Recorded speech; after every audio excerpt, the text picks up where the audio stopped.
Me desperté aquella mañana con el estómago revuelto, pero no era miedo. Era esa expectación buena, ¿sabes? La que hace que el corazón te lata más rápido y los dedos te tiemblen mientras te miras en el espejo y piensas, es hoy. Pasé horas en la peluquería, con mis amigas alrededor, risas nerviosas, cava barato que en realidad nadie bebía. El vestido era sencillo, no teníamos dinero para lujos, pero cuando me lo puse, juré que era la mujer más guapa del mundo. Encaje delicado en los hombros, un palabra de honor que me hacía sentir elegante y vulnerable al mismo tiempo. Sujeté el velo con unas horquillas que mi abuela usó en su boda. Tradición, familia, futuro, todo parecía encajar. La iglesia era pequeña, allí en el barrio, cerca de casa de mi madre. Todo el mundo se conocía. Las flores eran lirios blancos, elección de mi suegra, doña Carmen. En aquel momento, pensé que era un gesto amable por su parte. Qué ingenua fui. El olor de aquellas flores se mezclaba con la madera antigua de los bancos, con el incienso que el cura había quemado antes. Era un aroma denso, casi empalagoso, que se te pegaba a la garganta. Nunca más he podido oler lirios sin sentir náuseas. Entré por la puerta principal sujetando el ramo con tanta fuerza que mis uñas casi perforaron los tallos. Mi padre no estaba allí. Nunca lo estuvo, en realidad. Así que entré sola, con la cabeza alta, intentando sonreír mientras los ojos de todo el vecindario me seguían. Vi a mis tías en las primeras filas, a los compañeros de trabajo de Javier, a algunos primos que ni siquiera sabía que tenía. Y allí, en el altar, estaba él, Javier, mi novio, el pelo engominado, un traje alquilado, la corbata torcida que ya me imaginaba arreglándole después de la ceremonia. Sonrió cuando me vio, pero fue una sonrisa pequeña, casi tímida. Debería haberme dado cuenta. Debería haberlo sentido. El cura empezó a hablar, esas palabras de memoria que todo el mundo ha oído 1000 veces. Amor, respeto, fidelidad. Apenas le escuchaba. Estaba demasiado ocupada intentando no llorar de emoción, intentando grabar cada segundo de aquel momento en la memoria. Pensé en nuestro piso de alquiler, en los muebles que aún íbamos a comprar juntos, en los domingos por la mañana desayunando en la cama. Pensé en tener hijos, en envejecer a su lado. Realmente creí que aquello era el principio de todo. Fue entonces cuando ella se levantó. Doña Carmen estaba sentada en la primera fila, en el lado de la familia de Javier. Un vestido morado chillón, un collar de perlas falsas, ese maquillaje recargado que siempre llevaba. Se levantó despacio, y el crujido del banco de madera resonó por toda la iglesia. El cura dejó de hablar. Todo el mundo giró la cabeza. El corazón se me disparó. Pensé que se encontraba mal, que había pasado algo. Pero no. Estaba bien. Estaba decidida. Antes de que esto siga adelante, dijo, y su voz cortó el aire como una cuchilla oxidada. Necesito dejar una cosa muy clara para todos los aquí presentes. Miré a Javier. Estaba pálido, con los ojos fijos en el suelo. No me miraba. Se me encogió el estómago. Mi hijo se va a casar, y eso es motivo de alegría, continuó, y cada palabra salía despacio, masticada, saboreada. Pero el matrimonio es responsabilidad, es compromiso, y esta chica de aquí, me señaló con el dedo, y sentí cada par de ojos clavándose en mi piel. Necesita entender cómo van a funcionar las cosas a partir de ahora. Apreté el ramo con tanta fuerza que sentí cómo se rompía un tallo. Ella gana bien, 3.500 euros al mes, más bonus. Lo sé porque Javier me lo contó. Hizo una pausa, dejando que la información flotara en el aire. Oí cuchicheos, susurros. Sentí que la cara me ardía. Y ese dinero, todo, lo voy a administrar yo. Cada céntimo, cada bonus. Así es como vamos a garantizar que esta familia no pase necesidades, que mi hijo esté bien cuidado. El silencio que cayó sobre la iglesia fue insoportable. No era un silencio de respeto, era un silencio de shock, de vergüenza, de curiosidad morbosa. Alguien se rió, una risa ahogada, nerviosa, allá al fondo, pero que en mis oídos sonó tan fuerte como un trueno. Luego otra, y otra más. «¿Javier?» Mi voz salió temblorosa, casi inaudible. Me giré hacia él esperando, suplicando, que dijera algo, que le dijera a su madre que se sentara, que me defendiera, que demostrara que estaba de mi lado. No dijo nada. Siguió mirando al suelo, con los labios apretados, los hombros encorvados, como si él fuera la víctima, como si le estuvieran obligando a presenciar algo terrible, y no siendo cómplice de ello. Javier, hablé más alto esta vez, y mi voz resonó en las paredes. ¿No vas a decir nada? Levantó la cara un segundo, me miró, y fue suficiente. Vi la vergüenza, sí, pero también vi la cobardía. Él lo sabía de antes, y no hizo nada. Sentí que las piernas me flaqueaban, pero algo dentro de mí se negó a caer. Quizá fuera orgullo, quizá rabia, quizá ese último hilo de dignidad que aún me quedaba. Respiré hondo, tan hondo que me dolió el pecho, y volví a oler aquellos malditos lirios. Miré a mi alrededor, todos esperando mi reacción, mi humillación completa, mis lágrimas. Algunas tías ya susurraban entre ellas, con los ojos brillantes por ese cotilleo que alimentaría las conversaciones durante meses. Vi a mi madre al fondo, con la mano en la boca, los ojos como platos, incapaz de reaccionar. Nadie iba a defenderme. Nadie iba a levantarse. Estaba completamente sola. Y fue en ese momento cuando algo se rompió dentro de mí. No en el sentido de derrumbarse, sino en el sentido de liberarse. Como cuando arrancas un clavo oxidado que ha estado sosteniendo un peso durante demasiado tiempo. Dolió, pero alivió. Bajé la vista hacia el ramo, las flores blancas, delicadas, inocentes, símbolo de pureza. ¡Qué chiste! Lo dejé caer al suelo, y el sonido de los tallos al golpear el mármol pareció estallar en aquella iglesia silenciosa. No, dije. Mi voz salió firme, más firme de lo que creía ser capaz. No. Agarré el bajo del vestido, lo levanté con ambas manos y empecé a caminar. No corrí, no me apresuré. Caminé despacio, con pasos deliberados, la cabeza alta, el velo arrastrándose detrás de mí como una cola desgarrada. Cada paso resonaba. Sentía los ojos, todos, pero no me giré. No les di la satisfacción de ver mi rostro desmoronándose. Pasé junto a doña Carmen, y ella dio un paso atrás, como si mi presencia quemara. Pasé junto a Javier, y él siguió allí de pie, una patética estatua de omisión. Pasé junto a los invitados, a los primos, a las tías cotillas, a sus compañeros de trabajo, a los que yo había dado de comer en mi casa, y seguí caminando. Cuando empujé las puertas de la iglesia y sentí el sol cegándome, una luz tan fuerte que dolía, respiré por primera vez desde que doña Carmen se había levantado. El aire cálido de la tarde entró en mis pulmones como fuego, pero era mejor que aquel incienso sofocante de dentro. Estaba libre, y estaba completamente destrozada. Me quedé parada en la escalinata de la iglesia demasiado tiempo. No sé si fueron minutos u horas. El sol era inclemente, ese calor de media tarde que derrite el asfalto, y yo allí, de vestido blanco, velo y todo, como una novia abandonada en una película mala. Solo que no era una película. Era mi vida desmoronándose a cámara lenta. La gente empezó a salir. Oí las puertas abrirse detrás de mí, voces bajas, susurros. Nadie se acercó. Nadie me puso una mano en el hombro, ni me preguntó si estaba bien. Pasaban a mi lado como si fuera un mueble, un obstáculo en el camino. Algunas tías desviaban la mirada. Otras me miraban con esa mezcla de pena y satisfacción mal disimulada. Sabía lo que estaban pensando. Te lo dije. Siempre supe que se lo tenía muy creído. ¿Quién se cree que es? Mi madre apareció, por fin. Se acercó a mí, con el rostro surcado de preocupación, pero también de vergüenza. ¿Vergüenza de mí? ¿De la situación? No lo sé. Intentó abrazarme, pero me aparté. No a propósito, fue instintivo. Mi cuerpo entero estaba en modo de defensa, como si cualquier contacto fuera a partirme en dos. «Hija, vamos a casa», susurró, mirando a su alrededor para ver quién escuchaba, siempre preocupada por lo que pensarían los demás. «No puedes quedarte aquí así». «No quiero ir a casa», respondí, y mi voz sonó ronca, como si hubiera pasado horas gritando. «Pero, déjala, Isabel», interrumpió mi tía Marta, que apareció de la nada con ese aire de quien lo sabe todo. «Cuando quiera hablar, ya nos buscará.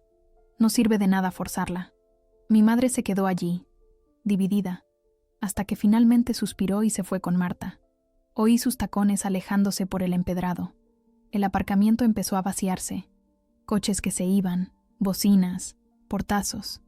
La vida seguía como si nada hubiera pasado. Saqué el móvil del pequeño bolso de mano que llevaba en la muñeca. 53 notificaciones, mensajes, llamadas perdidas. Lo abrí rápidamente. La mayoría eran de gente que había estado allí. ¿Estás bien? ¿Qué ha pasado? ¿Necesitas algo? Mensajes vacíos, curiosidad disfrazada de preocupación. Lo borré todo sin responder. No había ningún mensaje de Javier, ninguna llamada, nada. Bloqueé su número antes de cambiar de idea. Me quité los zapatos. Ya tenía los pies hinchados, llenos de ampollas. Bajé los escalones de la iglesia descalza, sintiendo las piedras calientes quemarme las plantas de los pies. Pero era un dolor bienvenido. Era real. Me recordaba que todavía estaba viva. Empecé a caminar, sin rumbo. La ciudad estaba animada. Al fin y al cabo, era sábado por la tarde. Vendedores ambulantes, niños jugando en la plaza, parejas paseando, la vida sucediendo. Y yo, una novia fantasma, atravesando todo aquello como si estuviera en otra dimensión. La gente miraba. Claro que miraban. No todos los días ves a una mujer con vestido de novia, descalza, andando sola por las calles como si estuviera perdida. Algunos sacaban fotos. Sentí los móviles apuntándome, discretamente, mientras pasaba. Probablemente ya me estaba haciendo viral en algún grupo de WhatsApp. Chicos, mirad qué triste. La novia ha salido corriendo de la iglesia de aquí al lado. Mañana sería el tema de conversación de todo el barrio. Pero en ese momento, no podía importarme menos. Estaba aturdida, flotando en una burbuja de shock y negación. Me senté en un banco de la plaza. Una plaza que conocía desde niña, donde había aprendido a montar en bici, donde había dado mi primer beso a los 14 años con Felipe, aquel chico pelirrojo del colegio. Todo parecía pertenecer a una vida diferente ahora, como si la humillación en la iglesia hubiera borrado todos los recuerdos buenos y solo hubiera dejado un agujero negro en el pecho. El velo todavía estaba sujeto a mi pelo. Arranqué las horquillas, sin cuidado, sintiendo cómo se me arrancaban algunos pelos. Hice una bola con el velo y lo metí en el bolso. Miré la alianza en mi dedo. Había sido de su abuela, una alianza antigua, de oro sencillo. Es de la familia, me había dicho, como si fuera un honor. Me la arranqué del dedo con tanta fuerza que me arañó la piel. No la tiré. La guardé en el bolsillo. No sé por qué. Me quedé allí hasta que el sol empezó a ponerse. Los niños se fueron. Los vendedores ambulantes también. La plaza se quedó más vacía, más silenciosa. Mi móvil seguía vibrando, pero lo había puesto en silencio. Miraba la pantalla de vez en cuando.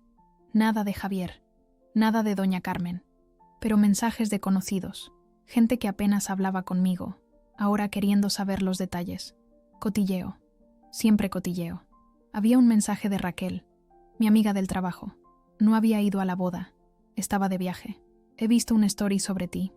¿Está todo bien? Llámame cuando puedas. Era el único mensaje que parecía genuino.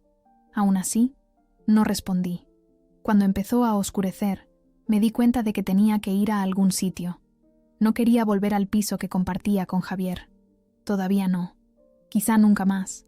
Pensé en ir a casa de mi madre, pero la idea de escuchar sus consejos, sus «te lo dije», los intentos de hacerme ver el lado de él, me revolvió el estómago.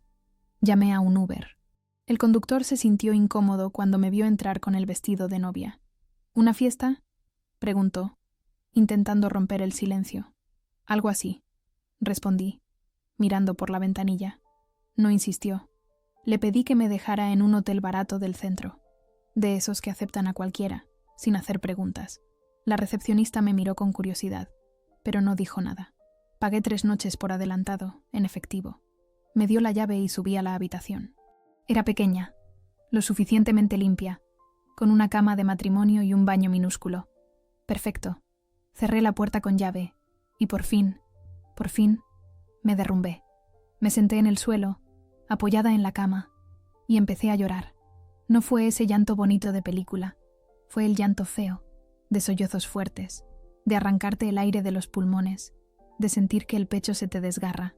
Lloré por la humillación, por la traición, por haber sido tan idiota de no darme cuenta. Lloré por el tiempo perdido, por los planes rotos, por la ilusión de que me amaba. Lloré hasta no tener más lágrimas, hasta que me dolió la garganta, hasta que se me hincharon los párpados. Cuando por fin paré, ya era noche cerrada. Me miré en el espejo del baño. Mi reflejo era irreconocible. El rímel corrido, los ojos rojos, el pelo deshecho, el vestido arrugado, manchado de sudor y polvo. Parecía una criatura salida de una pesadilla. Me quité el vestido con dificultad. Los botones de la espalda se resistían a abrirse. Arranqué 2 en el proceso. Daba igual. Dejé que el vestido cayera al suelo del baño y me metí en la ducha. El agua salía helada, pero no me importó. Me quedé allí, dejando que el agua lavara el sudor, el maquillaje, el olor a lirio que parecía pegado a mi piel. Me froté el cuerpo con fuerza, hasta que la piel se puso roja, como si pudiera borrar el día entero. Cuando salí, me envolví en una toalla fina y me tumbé en la cama. Miré al techo, a las manchas de humedad en la escayola, a la bombilla débil que colgaba de un cable. Mi móvil vibró de nuevo. Ni lo miré. Cerré los ojos, pero no pude dormir. La mente no paraba. Repasaba cada momento, cada palabra de doña Carmen, cada segundo de silencio de Javier. ¿Cómo no lo vi? ¿Cómo no me di cuenta de que esa mujer me odiaba? ¿Cómo acepté todo aquello? Todos los comentarios ácidos, las indirectas, las exigencias. Me había convencido de que era solo su forma de ser, que las suegras eran así. Pero no. Me despreciaba. Y él lo permitió. La rabia empezó a crecer. Despacio, como brasas bajo las cenizas. No era una rabia explosiva. Era fría, calculada. Me habían humillado delante de todo el mundo. Me habían convertido en el hazmerreír. ¿Y qué esperaban? ¿Que volviera? ¿Que perdonara? ¿Que agachara la cabeza y les entregara mi sueldo como una buena chica obediente? No me conocían. Creían que sabían quién era, pero no sabían nada. Me giré de lado, apreté la almohada, y por primera vez desde que salí de aquella iglesia, sentí algo más que dolor. Sentí determinación, pequeña aún, frágil, pero estaba ahí, latiendo. Se iban a arrepentir. Aún no sabía cómo, pero lo harían. Los primeros días fueron un borrón. Me quedé en aquel hotel barato durante una semana, saliendo solo para comprar lo esencial en una tiendecita de la esquina. Comida que no sabía a nada. Ropa sencilla para sustituir el vestido que había tirado a la basura. Vivía de fideos instantáneos, tostadas con mantequilla y refrescos calientes. Mi estómago rechazaba cualquier cosa más sustancial. Las llamadas no cesaron. Mi tía Marta llamó 4 veces el primer día. Mi madre, 10. Amigas del trabajo, primas lejanas, incluso Silvana, mi vecina, a la que apenas conocía. Todo el mundo quería saber, quería opinar, quería ser el primero en tener los detalles frescos de la tragedia. Contestaba algunas llamadas, solo para decir que estaba bien y colgar. Otras las dejaba sonar hasta que saltaba el buzón de voz. Javier no llamó, ni una sola vez. Eso debería haberme destrozado, pero en realidad fue casi un alivio.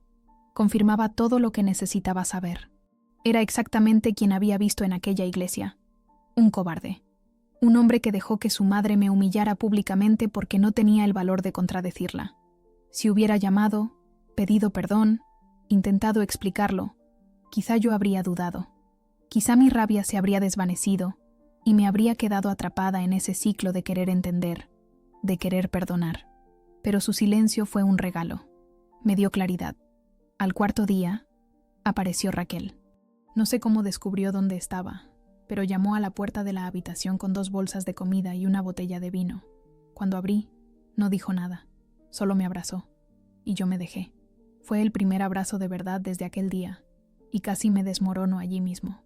«Pareces un zombi», dijo, entrando y dejando las bolsas en la mesita coja de la habitación. «¿Cuándo fue la última vez que comiste algo que no viniera en un sobre?» «No me acuerdo. Ya me lo imaginaba. He traído lasaña, ensalada, pan de ajo, cosas de gente viva». Abrió los envases y el olor a comida casera llenó la habitación. Me rugieron las tripas, traicionando el hambre que había ignorado. Comimos en silencio. Raquel respetaba eso. Sabía cuándo necesitaba espacio y cuándo necesitaba compañía.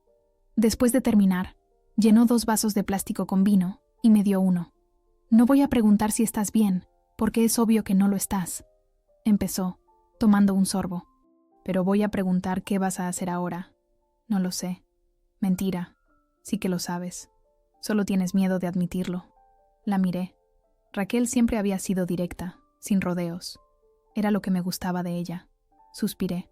Voy a volver al piso, a coger mis cosas, dejarlo con él de una vez por todas, oficialmente. Y después... no sé. Empezar de nuevo. ¿Empezar de nuevo dónde? ¿Aquí en la ciudad? Todo el mundo ya lo sabe.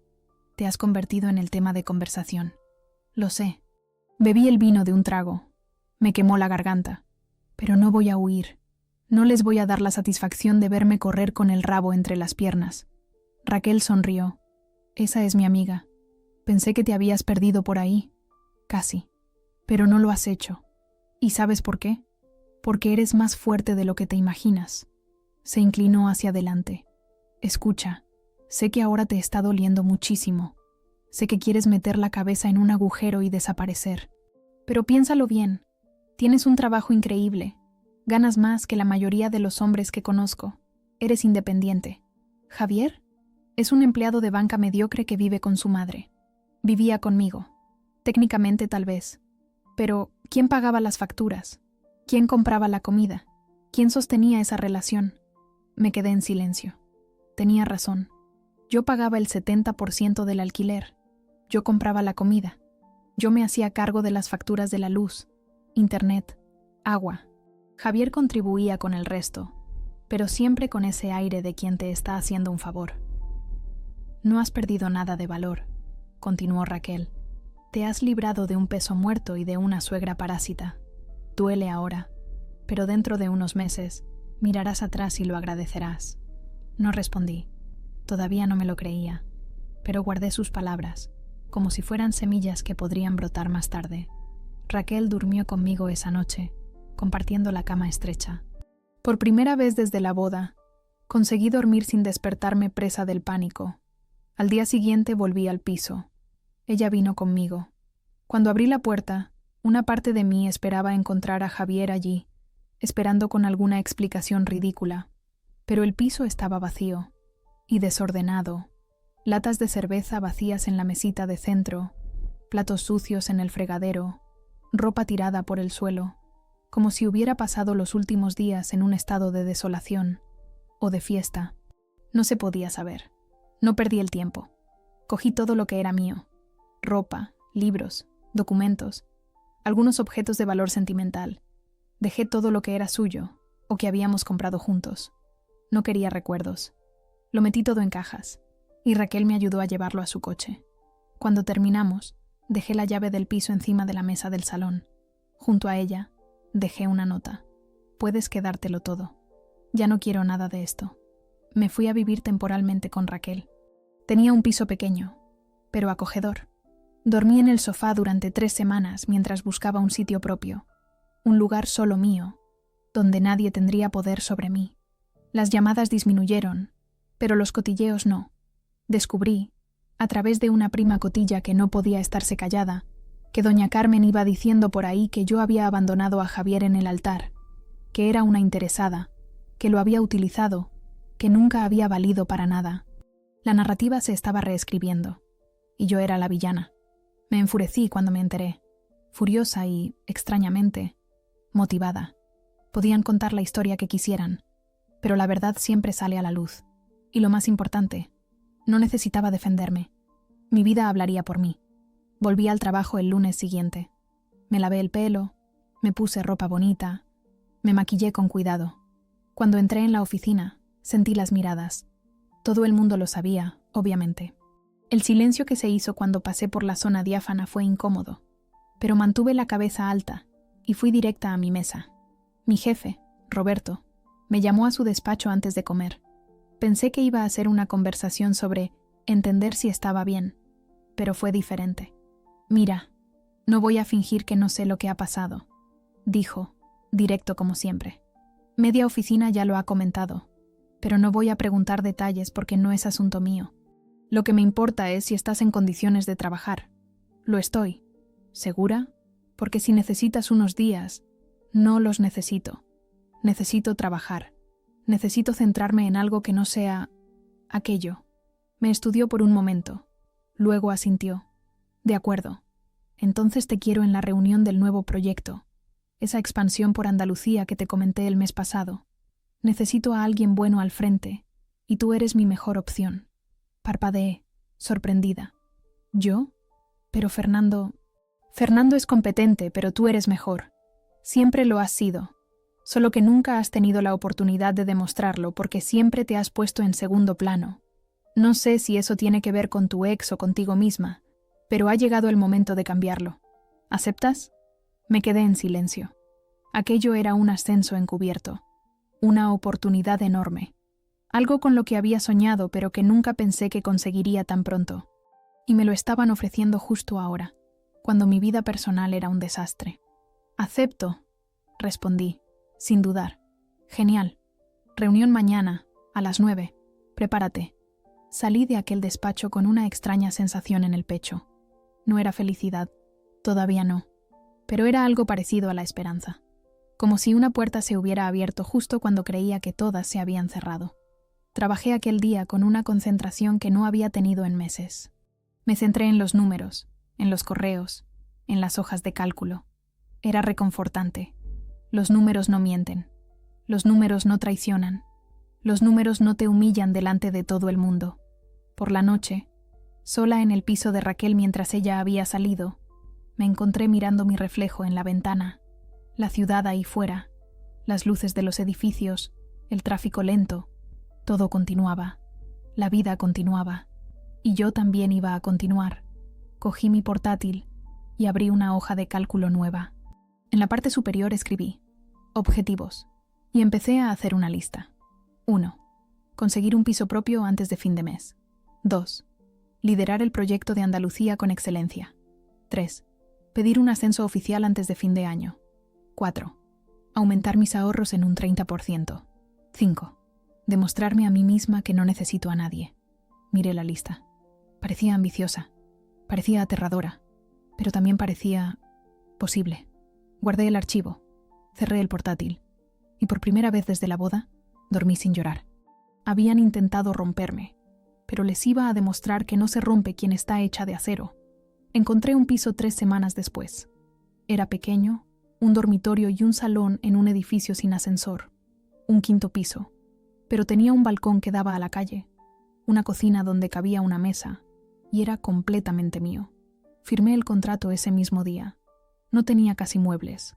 Un colchón en el suelo, una mesita de plástico, 2 sillas que me dio Raquel. Pero cuando cerré la puerta esa primera noche y miré a mi alrededor, sentí una paz que no había sentido en meses. Nadie podía entrar allí sin mi permiso. Nadie podía decirme lo que hacer. Nadie iba a humillarme dentro de esas paredes. El proyecto de Andalucía se convirtió en mi obsesión. Llegaba a la oficina a las 7 de la mañana, me iba a las 9 de la noche. Los fines de semana me llevaba trabajo a casa. Estudiaba el mercado, analizaba a la competencia, preparaba presentaciones impecables. Roberto se dio cuenta. A la 3ª semana, me volvió a llamar a su despacho. ¿Estás bien?, preguntó, pero no era esa pregunta vacía, era genuina. Estoy centrada. Centrada es poco. Estás poseída. Se reclinó en la silla. Mira, me gusta tu dedicación, pero tampoco quiero que te quemes. Estás trabajando demasiado. Prefiero trabajar demasiado a quedarme en casa pensando demasiado. Asintió, comprendiendo sin necesidad de que se lo explicara. Justo. Pero al menos tómate un domingo de vez en cuando, anda. Y prepárate, porque la semana que viene vas a presentar el proyecto al consejo.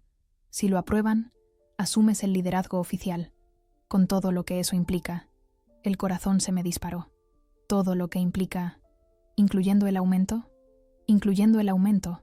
unos 15% más. No es poca cosa. Un 15% más sobre 3.500 euros.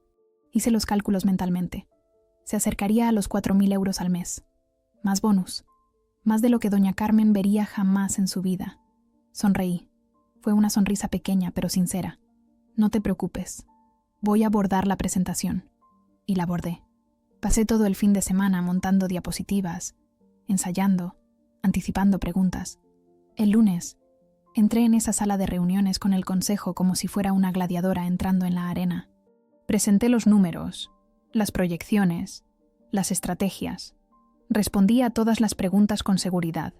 Cuando terminé, el silencio que se hizo fue diferente al de la iglesia. Era respeto. El director financiero, un señor de 60 años que nunca me había prestado mucha atención, fue el primero en hablar. Impresionante. Ha pensado en todos los detalles. Siempre lo hago, respondí. Él sonrió. Me doy cuenta. Aprobado. Roberto, ahora es tuya. No dejes que se vaya a la competencia. Salí de esa reunión con las piernas temblando, pero victoriosa. Roberto me esperaba fuera, y cuando me vio, me dio una palmadita en el hombro. Enhorabuena, jefa de proyecto. Oficialmente ascendida. Oficialmente respetada. Oficialmente más fuerte de lo que había sido en la iglesia. Los meses siguientes fueron intensos. Viajé a Sevilla, a Málaga, a Granada. Conocí a proveedores, cerré acuerdos, formé equipos. Cada negociación exitosa era una pequeña victoria personal. Cada contrato firmado era una prueba de que valía más de lo que habían intentado hacerme creer. Con el aumento, empecé a invertir. Abrí una cuenta de ahorros. Invertí en fondos. Compré algunas acciones. Contraté a una asesora financiera, Patricia, que me enseñó a hacer que el dinero trabajara para mí. En 6 meses, mis ahorros se triplicaron. No por suerte, sino por planificación. Compré muebles nuevos para el piso, una cama de verdad, un sofá cómodo, una tele grande. Nada extravagante, pero todo elegido por mí, pagado por mí. Cada objeto allí tenía mi sudor, mi dedicación. Ningún regalo de una suegra interesada, ninguna concesión humillante. Adelgacé, no por una dieta forzada, sino porque siempre estaba en movimiento, siempre ocupada. Empecé a ir al gimnasio a las 6 de la mañana, antes del trabajo. No para estar guapa para nadie, sino porque necesitaba desahogar la energía, la rabia que todavía latía debajo de todo. Cada flexión, cada carrera en la cinta, era yo aplastando la imagen de doña Carmen levantándose en aquella iglesia. Cambié de look. Me corté el pelo muy corto, un corte moderno que dejó a todo el mundo en la oficina sorprendido. Compré ropa mejor, más elegante. No era vanidad, era una armadura. Cada traje bien cortado, cada zapato de tacón, era una declaración. Ya no soy esa mujer que intentasteis destruir. La gente empezó a darse cuenta. Los clientes elogiaban mi actitud, mi confianza. Los compañeros me pedían consejo. Yo, que siempre había sido discreta, casi invisible, de repente estaba siendo vista. Y no porque alguien me diera permiso, sino porque yo había ocupado mi espacio. Un año después de la boda que no fue, Roberto me volvió a llamar. Ya era una rutina, esas conversaciones suyas. Pero esta vez había algo diferente en su manera de actuar. Has superado todas las expectativas, empezó. El proyecto de Andalucía está dando beneficios. Los clientes te adoran, el equipo te respeta. Sinceramente, no esperaba este nivel de evolución tan rápido. Gracias. No te estoy elogiando por educación. Estoy constatando un hecho. Y por eso, voy a hacerte una propuesta. Sacó un sobre del cajón. Gerencia regional. Vas a supervisar todas las operaciones de Andalucía, formar tu propio equipo, tener autonomía total. Y el sueldo... Bueno, échale un vistazo. Abrí el sobre. El número me dejó sin aliento. 5.500 euros al mes. Más del doble de lo que ganaba cuando estaba a punto de casarme con Javier. Más de lo que había soñado ganar antes de los 40. ¿Es en serio? Mi voz falló. Completamente. Te lo mereces. ¿Aceptas? Le miré. Miré el sobre. La propuesta impresa en papel con membrete. Quise llorar, pero me contuve. No aquí. No ahora. Acepto. Firmamos el contrato allí mismo. Cuando salí de su despacho, fui directa al baño, cerré la puerta del cubículo y dejé que salieran las lágrimas. Pero no eran lágrimas de tristeza. Eran de alivio, de victoria, de la prueba de que lo había conseguido. Llamé a Raquel en la pausa para comer. Se lo conté todo.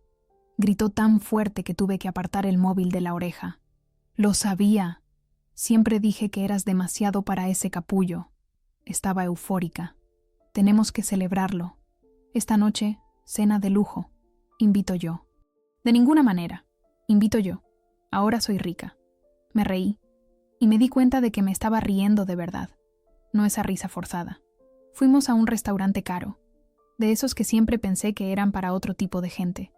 Pedimos vino importado, entrante, plato principal, postre. Raquel levantó su copa. Un brindis, dijo, con los ojos brillantes, por la mujer más increíble que conozco, que resurgió de sus cenizas, que no agachó la cabeza, que demostró que vale más de lo que nadie imaginaba. Por mi amiga, por la gerente regional, por ti. Choqué mi copa con la suya, y el sonido cristalino resonó entre nosotras. Bebí el vino y sentí el sabor de la libertad, del logro, de la venganza que no necesitó violencia, solo competencia. Esa noche, tumbada en mi cama, en mi piso, mirando al techo que era mío, pensé en el vestido de novia que había tirado. Pensé en Javier, en doña Carmen, en todos los que se rieron o cuchichearon, y sentí una paz profunda. Habían intentado convertirme en cenizas, pero no me quemé. Me convertí en fuego.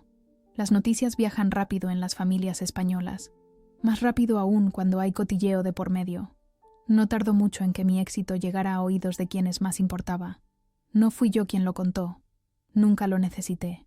Fueron los primos, las tías, esa red invisible de WhatsApp y reuniones de domingo que lo propaga todo. La primera en intentar contactar fue la tía Marta. Un mensaje de WhatsApp, todo cariñoso. Hola, guapa, te echaba de menos. He oído que lo estás petando en el trabajo. ¡Qué orgullo! Tenemos que quedar para tomar un café. Hace mucho que no te veo. Lo leí y no respondí. ¿Un café? La mujer apenas me hablaba antes de la boda, y después del episodio en la iglesia, desapareció. Ahora, de repente, ¿quiere quedar para tomar un café? Claro. Luego vino mi prima Jessica, esa que siempre me había tenido envidia, que vivía haciendo comentarios ácidos sobre mi trabajo, diciendo que me lo tenía muy creído, por ganar bien. Su mensaje fue aún más obvio. Prima, he visto que te han ascendido. Enhorabuena. Oye, estoy buscando trabajo. ¿Crees que podrías enchufarme en tu empresa? Borrar. Mi tío Ricardo, el que se había reído en la iglesia, lo vi, estaba en la tercera fila. Me llamó. Contesté por curiosidad. Hola, sobrina, ¿qué tal? Mira, tu tía y yo estábamos comentando que hace mucho que no te vemos. Siempre estás tan ocupada, ¿verdad? Su voz era melosa, falsa. Quería invitarte a la barbacoa aquí en casa el domingo. Va a estar toda la familia, será divertido. Gracias por la invitación, tío, pero tengo un compromiso. Mentira. No tenía nada, pero no iba a darles esa satisfacción. Ah, qué pena. Bueno, la invitación queda para la próxima, ¿eh? Y, oye, sobrina, una preguntita. ¿Es verdad que estás ganando más de 5.000 euros al mes? Ahí estaba. El verdadero motivo de la llamada. ¿Por qué lo preguntas, tío? Ah, solo por curiosidad. Ya sabes cómo es. La familia comenta y... Lo que yo gano no es asunto de nadie. Con permiso tengo que irme. Colgué. Bloqueé su número también. Pero el punto culminante, el verdadero momento de oro, llegó 3 meses después de mi ascenso. La empresa donde trabajaba estaba organizando una gala benéfica, un gran evento para recaudar fondos para ONG locales. Fui elegida para ser una de las ponentes, junto con otros ejecutivos destacados. El tema de mi charla: resiliencia y reconstrucción. Cómo superar adversidades en la carrera. ¿Irónico? Absolutamente. ¿Planeado? Quizás un poco. El evento sería en un hotel de 5 estrellas, en el salón principal. Traje de gala obligatorio. Compré un vestido largo negro, elegante, que costó más de lo que solía gastar, pero que valía cada céntimo. Tacones altos, maquillaje impecable, el pelo recogido en un moño sofisticado. Cuando me miré en el espejo antes de salir, casi no me reconocí. No por la apariencia, sino por lo que veía en mis ojos. Confianza, poder. Llegué al hotel y el salón estaba abarrotado. Empresarios, políticos, líderes de opinión. Mi nombre estaba en el programa. Ponente. Mi nombre. Gerente regional. Fotografiaron mi llegada. Periodistas me abordaron para preguntas rápidas. Yo, que un día fui humillada en una iglesia de barrio, ahora estaba siendo tratada como alguien importante. Fue entonces cuando la vi. Doña Carmen. Estaba cerca de la entrada del salón, con un vestido morado demasiado chillón para la ocasión, los mismos collares de perlas falsas. Estaba acompañada de una amiga. Probablemente había conseguido la invitación a través de algún conocido. Nuestras miradas se encontraron. Vi el shock en su rostro, la forma en que su boca se abrió ligeramente, cómo palideció. No desvié la mirada. Mantuvimos el contacto visual durante 3 largos segundos, lo suficiente para que supiera que la había visto. Luego, simplemente me di la vuelta y seguí caminando como si fuera aire. Durante el cóctel, antes de las ponencias, sentí sus ojos siguiéndome. Cuchicheaba con su amiga, señalaba discretamente. Yo hablaba con directores generales, me reía de los chistes de los directores, saludaba a conocidos.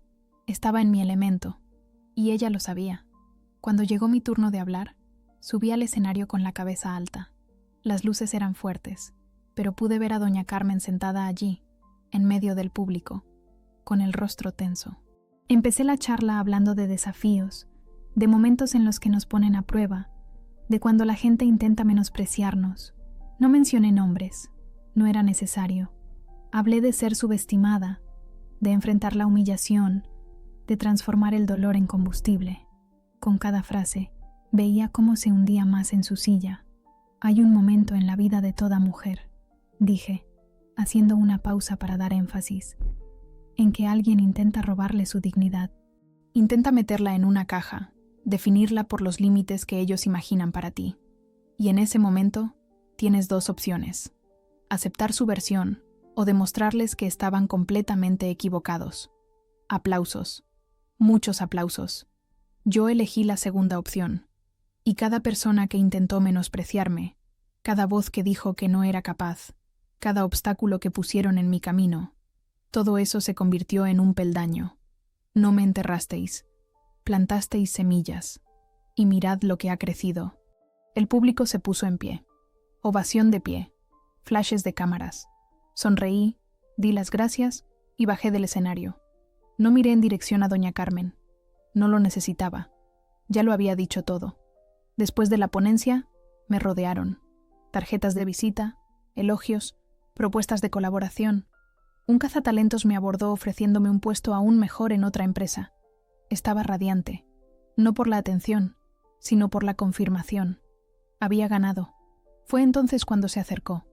Doña Carmen, sola. La amiga había desaparecido. Se acercó a mí con pasos vacilantes, el rostro una mezcla de vergüenza y desesperación mal disimulada. «Hola», dijo, en voz baja. La miré sin expresión. «Hola, tú. Estabas preciosa. La charla fue muy buena». Silencio. Dejé que el silencio pesara entre nosotras. Quería hablar contigo. Explicar. ¿Explicar qué? Mi voz sonó fría, cortante.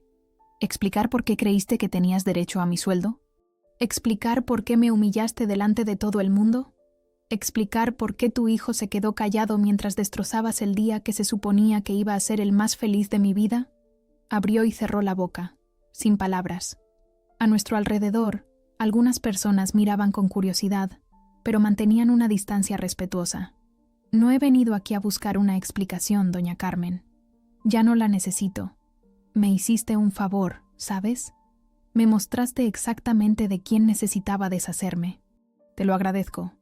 Yo me equivoqué, murmuró, con la mirada baja. No debería haber... Fue un momento de... Estaba preocupada por mi hijo, por el futuro. ¿Y pensaste que yo era una vaca lechera que os iba a mantener a los dos? Di un paso más cerca, bajando la voz. Yo valía más que eso. Siempre lo he valido. Y la diferencia entre tú y yo es que yo lo he demostrado. Vi una lágrima correr por su mejilla. Una parte de mí, una parte muy pequeña, sintió pena. Pero la mayor parte sintió satisfacción. No era crueldad gratuita. Era justicia. ¿Dónde está Javier?, pregunté, sabiendo que iba a doler. En casa. Él no ha querido venir. Claro que no, cobarde hasta el final. Cogí mi bolso. Tengo que irme. Buenas noches, doña Carmen. y no hace falta que vuelvas a buscarme. Me di la vuelta y me fui. No corrí. Caminé despacio, con dignidad. Igual que había salido de la iglesia, solo que esta vez no estaba destrozada. Estaba entera.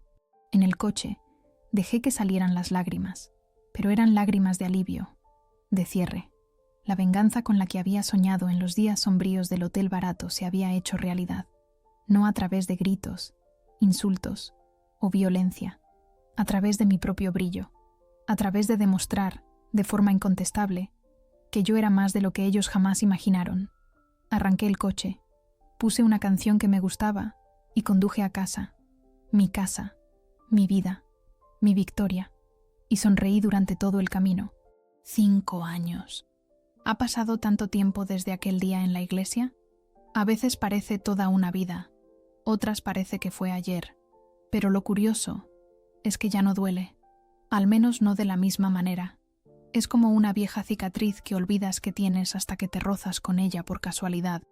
Hoy, sentada en la terraza de mi piso, un piso de verdad ahora, 3 habitaciones, vistas al parque, decoración de portada de revista, miro hacia atrás y veo a una mujer que apenas reconozco.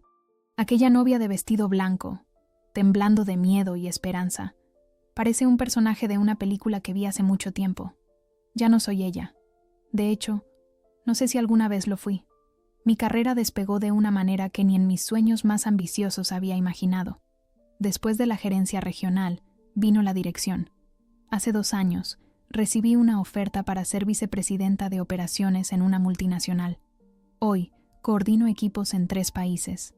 Viajo tanto que siempre tengo una maleta lista. Conozco los aeropuertos como la palma de mi mano, y gano en un mes más de lo que doña Carmen verá en toda su vida. No lo digo con arrogancia. Es solo un hecho. Un hecho que, sí, me da una satisfacción profunda e innegable. La gente me pregunta si soy feliz. Es una pregunta extraña, ¿verdad? Como si la felicidad fuera un estado permanente, una meta que alcanzas y te quedas ahí para siempre. No soy feliz todos los días. Hay días malos, días agotadores, días en los que me pregunto si vale la pena. Pero estoy realizada, soy libre. Y eso, he descubierto, vale más que la felicidad. Nunca volví a casarme. Salí con algunos hombres, conocí a personas interesantes, tuve relaciones que duraron meses, incluso una que duró casi 2 años. Pero siempre llegaba un punto en que sentía que las paredes se cerraban. Esa sensación de estar siendo limitada, definida en relación con otra persona. Y entonces lo dejaba. Sin rabia, sin drama, simplemente reconociendo que aquello no era para mí. Raquel siempre se burlaba de mí por eso. Tienes un trauma, amiga. Necesitas terapia. Y tenía razón. Lo tenía. Hice terapia durante 3 años. Me ayudó mucho. Me hizo entender que no era miedo al compromiso. Era miedo a perder de nuevo en quien me había convertido. Y llegué a la conclusión de que estaba bien. No soy como todo el mundo.